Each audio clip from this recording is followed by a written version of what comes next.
Well, I just found that I may be going into a relapse. What does that mean? It means that my Crohn's disease may be coming back. So I'm back on modulin starting tomorrow for 6 weeks. Just realised that the meal I had just now, last meal, What'd you have? I had sausages and mash. So that's good. They really didn't know what was wrong with me for quite a wee while because there was a lot of symptoms of different things. So eventually they said they were going to do an endoscopy and colonoscopy, which wasn't pleasant at all. But eventually we figured it out that I had pneumonia, glandular fever, and Crohn's disease all at the same time. So that was great. Lots of fun. So I was at university, I just started, it was my first year. My parents were going through a divorce and I think that there was a lot of stress, and I think my parents took me to see a bowel specialist just because I was unwell, my fatigue was really bad and I had a lot of bloating problems, and they said that I had irritable bowel syndrome. But I didn't really know what that meant at the time because there wasn't much research and it wasn't something that people openly spoke about. When you say Crohn's, I didn't know what Crohn's was. I ain't have a clue, you know, trying to say. All I was worried about was, can I die from it? And that's what I asked the doctors. I said, well, can I die from it? You know what I'm saying? He's like, well, no, if you take care of yourself. But I said, well, that's okay then. I said, well, can I get rid of it? He's like, well, no, it's like more or less with you for the rest of your life. Really, it all began during childbirth with my first child. I had a very difficult delivery, which ended up being a forceps delivery, and consequently suffered third-degree tearing and third-degree episiotomy, which caused a fairly catastrophic bowel injury. And within 3 years, I'd lost all bowel function from that injury.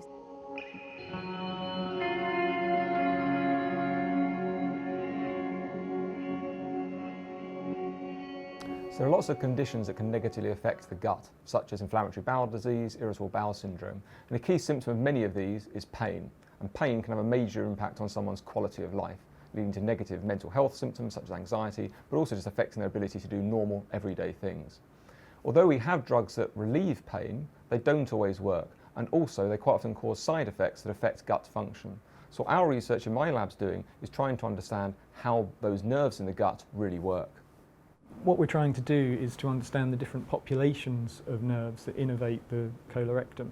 And by doing this, we can isolate and hopefully understand more about those fibres that are responsible for conveying the different sensations, so pain or the sensation to defecate. All patients are different, and if we want to understand what's going on in a condition, you sometimes need to have a more controlled way of doing things.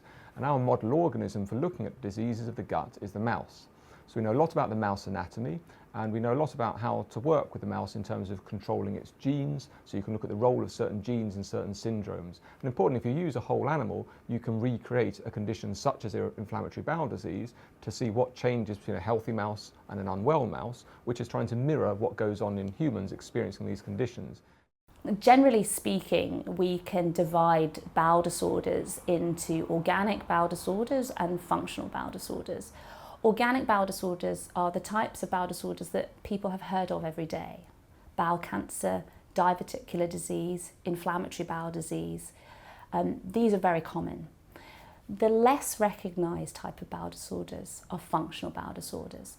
And they're disorders that are more difficult to identify because you don't see normal changes on medical tests. So a patient with irritable bowel syndrome will have completely normal endoscopy tests and normal lab studies, but they still have significant symptoms, and those symptoms can really affect their quality of life.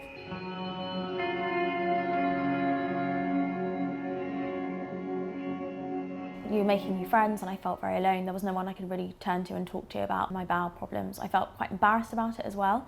I think being a female, you're just expected to be ladylike and behave in a certain way, and I couldn't really go out with my friends to nightclubs and stuff because I didn't know how my stomach was going to play out. I didn't know what the situation would be for me, and I didn't have the energy. My fatigue was just too bad.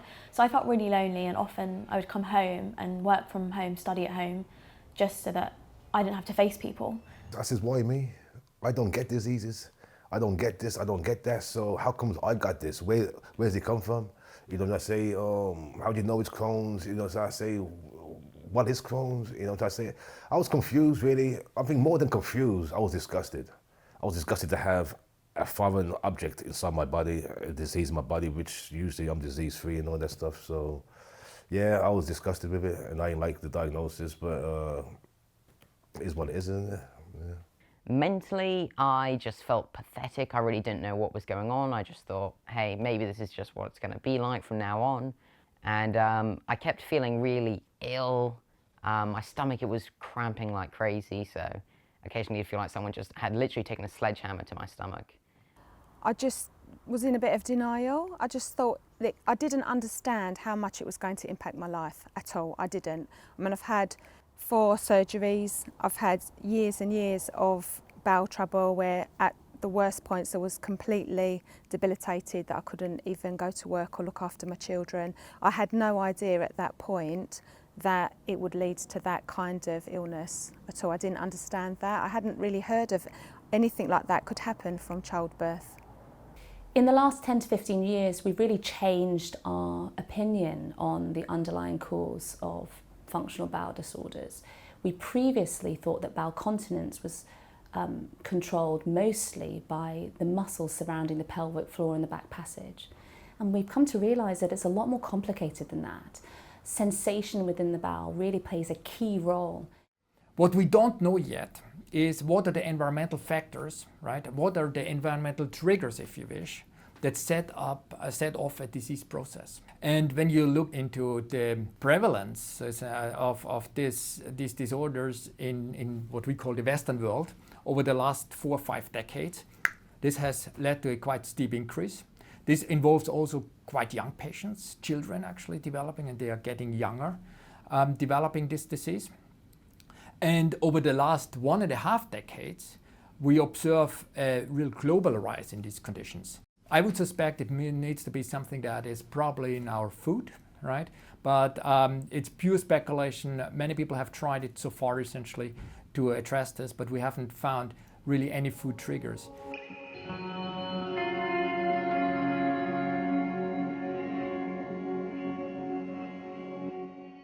As part of my treatment, I have to drink this.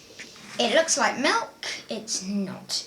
I have nicknamed it, with help from Crohn's website, the taste of despair. Now, it's called this because it tastes vile, it smells vile, and actually it doesn't look that bad, but looks can be deceiving and are. Commuting's quite difficult for me. It can hit me at any time. If I need to go, I need to go. I have no control. I'll just go. And that's happened a few times to me. In my pants, I'll just go.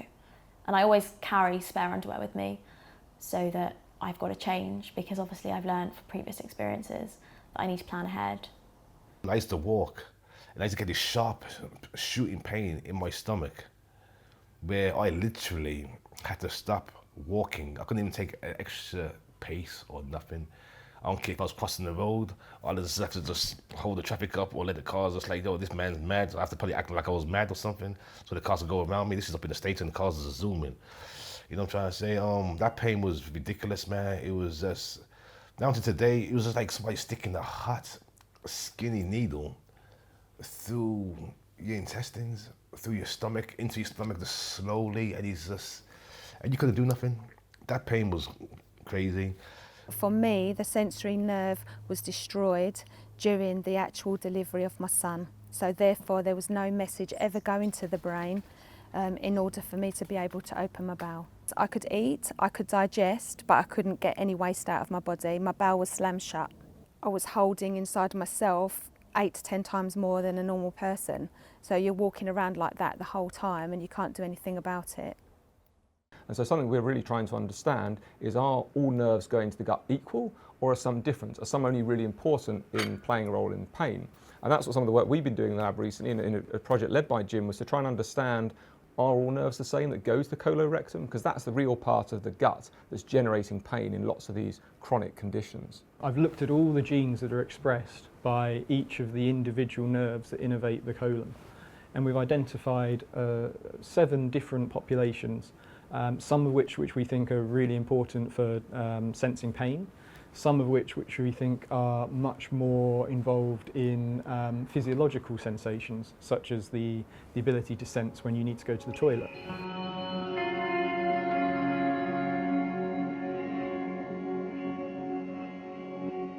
I was on a date once and I had a flare-up, and as I came back from having my flare-up, I'd been quite a long time, I told the guy that I was on a date with that, you know, I had a bowel problem, and he was just happy to get the bill. He didn't really want to discuss it or know about it. That was his gut reaction. You know, for me anyway, there was never going to be a future. Like, it was over. The night was over, the date was over. Either way, it's not very attractive to sit there and tell someone you've just met that you have a problem with your bottom. You want them to like you first. But I guess it's something that you just have to touch on because it's a part of your life. For me anyway, that person needs to be understanding, but a lot of people don't get it, so it is difficult. Socially, I just stopped socialising. Most social situations revolve around food, and food was really problematic. Sometimes I'd go somewhere, I'd say, right, you know, I really need to make an effort, this is a special occasion. But as soon as I started to eat, I'd be in pain, and then I would be embarrassed that I'd have to say to people I need to go home. Obviously that was difficult for my husband as well. So it's highly impactive, and I think that's compounded by the fact that it's not easy to talk about. It's a very invisible illness to those people around you except your close family. If you're gonna, you know, say, pull your parents and all that stuff, people ain't gonna hang around with you, are they? You know, try to say, you know, say. So it's about how can I still have a social life and still maintain my health, and that balance only became when I learned to stop feeling sorry for myself. So they took out all my large intestines, even down to my butthole, and they ripped all that piece out. So now all I have now is my small intestines, which come regular wiggle, and then stick out a little nozzle right here. And you can probably see a little bit of the red nozzle right here, a little bit. You know what I'm trying to say? That's my small intestines now, because all of my Crohn's was in my large intestines. You know what I'm trying to say? So got no more back passage. There's no chance of me getting any kind of reversal. And to be fair, I love this because I ain't gotta sit down no more. It's all good, you know what I'm saying? And you can still feel normal, you can still feel sexy, you can still walk on the beach. You know what I'm trying to say? You can still do all the stuff that everybody else does, and you ain't got no hassle. You don't need one, you know what I'm saying? So live life and enjoy, and don't be ashamed.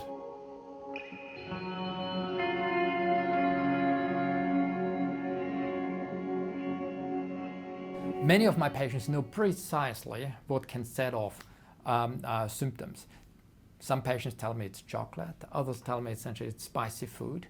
Can be a whole set of different things. How close this is really to the beta-genesis, we don't know, but my simple advice usually is then stay away from that, and that usually helps. In terms of diet, I just wasn't hungry at all when I had it. And when they started treatment, they put me on a liquid diet, so I just couldn't eat any food at all for 6 weeks.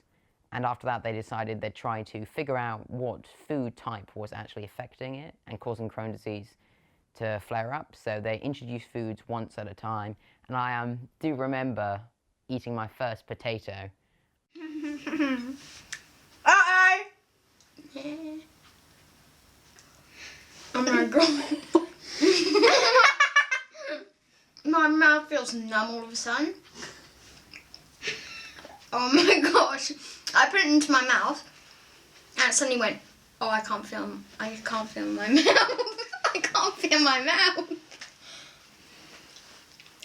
The salty taste. It's salty. That's only that's only like a tiny bite of the potato. Yeah, that's just a little potato. So when you were saying you don't go on a diet, seriously. You could handle that. No sauces, just as it is. It's good. Is that hot? Heat. Whoa, heat. I don't remember feeling something hot in my mouth. Oh! It is still a challenge and an unresolved challenge to find the right medicine for the right patient at the right time. You're caught in a situation where you need the strongest painkiller and pain relief available, but that in itself has acute side effects for bowel function. So for example, an opiate will be one of the few drugs that's going to keep you free of pain, but causes the bowel to become sluggish or even to slow right down. So you will end up in a situation where you can't use that drug. So opiates themselves, if used long term actually, can make things worse, right? So there is a condition that we call narcotic bowel syndrome that arises essentially with long-term use of painkillers actually, and that just aggravates all of the symptoms that are typically associated with IBS. When you think about inflammatory bowel disease, the other type of painkillers, non-steroidal anti-inflammatory drugs, have been considered to be able to trigger inflammatory flares as well. So we are a little bit being a rock in the hard place here on how to treat pain essentially, and therefore we have to rely essentially on other means. So I think this is a huge area of unmet need at the moment. If the research led to drugs being able to target specific illnesses, or for example an analgesic being targeted specifically for bowel pain, that would reduce suffering a lot, because again you're balancing the bowel condition and the pain relief, and it's a constant juggling act.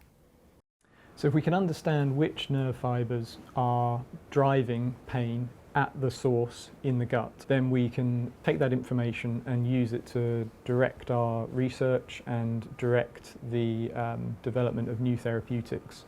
Then hopefully we can be more specific about hitting just pain, but not having all the side effects associated with a drug such as morphine and opioid, which acts on just a wide variety of neurons within the body.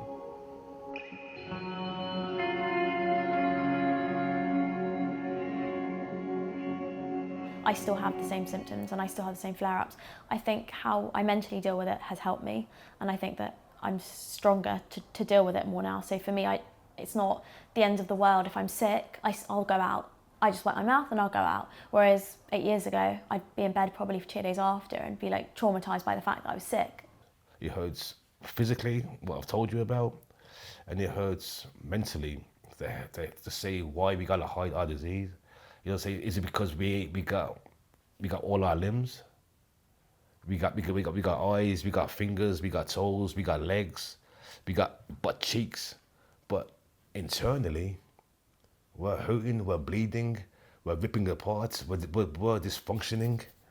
I think that it's all come on a long way in the last 21 years anyway, massively. There's so much more awareness, and I think there is less taboo around it. But I think that still's got a long way to go. I would like a future whereby people would readily seek medical help for any kinds of bowel abnormality, rather than harbouring it through embarrassment, so that not only does the medical profession move on with it, but society does as well. You know, say, put all that shame and that other stuff, what society thinks of that taboo of you, they can go do one.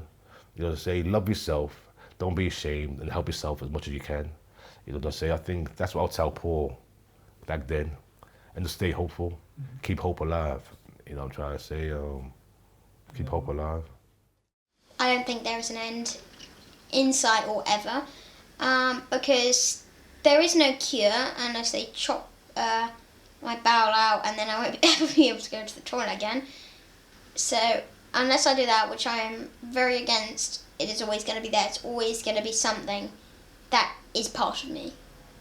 I just want to do as much as I can like that to find a cure, hopefully, or help other people, because it's not nice.